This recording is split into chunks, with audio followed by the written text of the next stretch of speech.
Thank you. Do you want to? The part of you that you hate is the part of you that's trying to save you. And in today's society, we love a label, but the self-help language has just become a normalized way of us rejecting the things that we are trying to tell ourselves and the things that we want to heal.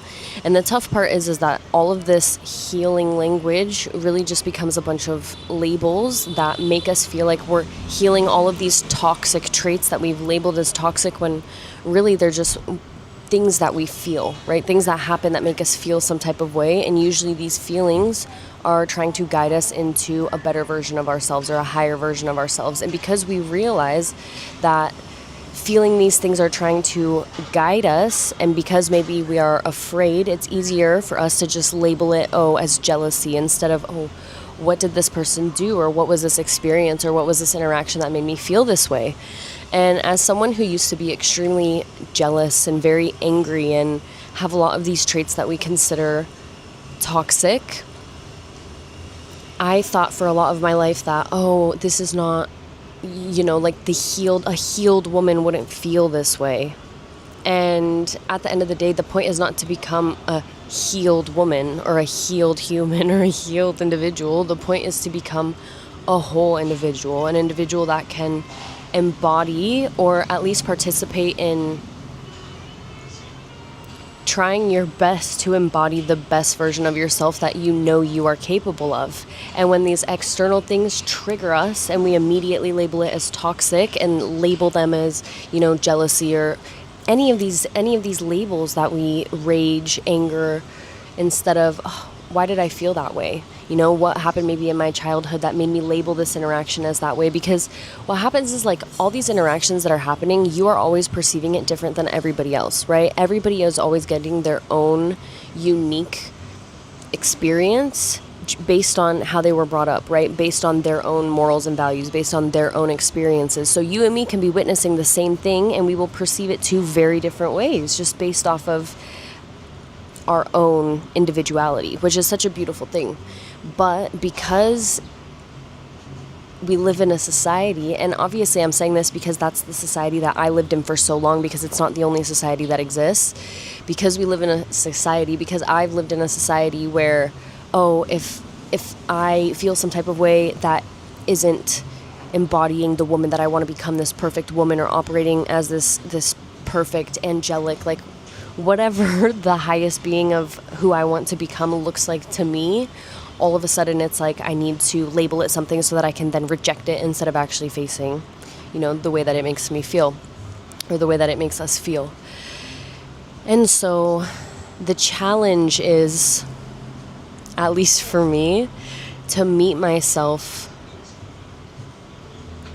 where I've labeled myself these toxic traits, instead of immediately trying to put a label on it, meeting myself with compassion and being like, okay, why is it that you had this interaction where somebody shared something really special that they were going through and you smiled in their face, but then behind their back you were extremely jealous? And this isn't necessarily like you going behind somebody's back and starting to talk crap, right?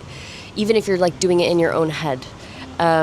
This is more just being observant of, this isn't me wanting or wishing negative on somebody else, but why is it that somebody sharing something so intimate and so special made me feel so jealous? What is it that I want? Do you know? What is it that maybe they have that I feel like I don't? And instead of seeing how I can fulfill that hole in myself, I just find a way to dim their hole in my life. Oh, that's so tough. Your shadow, it follows you. All of these things that we carry and we carry and we carry and we carry, they continue to build up, and it will follow you. Even when you label it toxic, it's still going to follow you. And until we stop performing this softness over these toxic things, we can't actually visit how it feels inside in order to shift that perspective. And I found it so tough because I catch myself having these toxic thoughts or labeling these toxic things or feeling some type of way, and being so hard on myself, and then labeling the fact that I'm hard on myself because I'm vigilant of what's going on inside of me, and then it just keeps snowballing and snowballing and snowballing. And I sit there and I realize that it's happening, and I try to have that conversation with myself, and I'm like, okay, you can let it go. Like, this does not need to, you do not need to identify yourself with this label. You can just observe this feeling that is happening inside of you, and maybe even being intentional about journaling and like, where did this come from? And obviously, like, your shadow work and your inner child work and all of these things play a part, because it is important that we digest all of these feelings. It is information, but we don't want to get into a habit of just information overload where we're intaking all of this information all the time and we're never actually acting on it. Because at the end of the day, that is literally the definition of insanity. Like, I don't know what it is, but continuing to do something or feeling something over and over and over and over and over again and not changing it, and then just feel like you're going insane when you actually do have control over it, right? Let me give you an example. I want you to count to 5. And once you get to 5, I want you to completely stop counting. Okay, we're going to start at 0. Ready?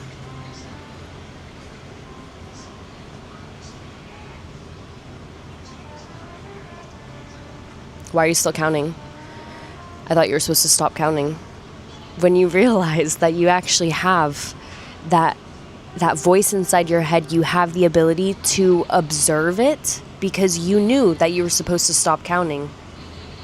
It's just an observation, and you can observe these feelings just the same and allow them to pass without adding another layer of toxicity and labeling on top of, because you have multiple voices inside of your head, and you need to realize which ones are actually your voice and which ones are just opinions and just information that you get to just observe and be like, that's interesting. How do I feel about that? Or maybe you don't even have to feel anything about it, and you can just let it go. The day you stop deleting and depleting the parts of yourself that you label as toxic, and you actually allow yourself to speak, and it doesn't necessarily need to be out loud. Let that throat chakra go, Maybe you do need to speak out loud, which is why I'm doing these videos, because that's something that I need to participate in.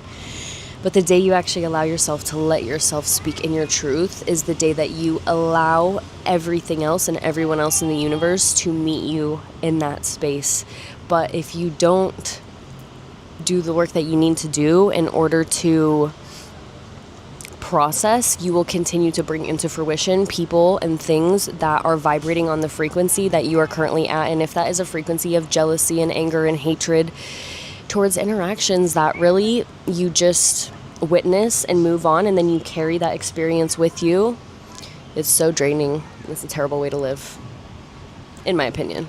Obviously, this is like a forever evolution that you just kind of go through and grow through for the rest of your life. That is the whole point, to get to experience it, and to get to a point where you can just kind of observe it and let it go, and you don't feel like you need to be attached, is really, really beautiful. But there's a really crazy fish tank here I want to show you. Look how cool that is. It's crazy. But anyways, hope you took something away from that, and I will see you guys tomorrow.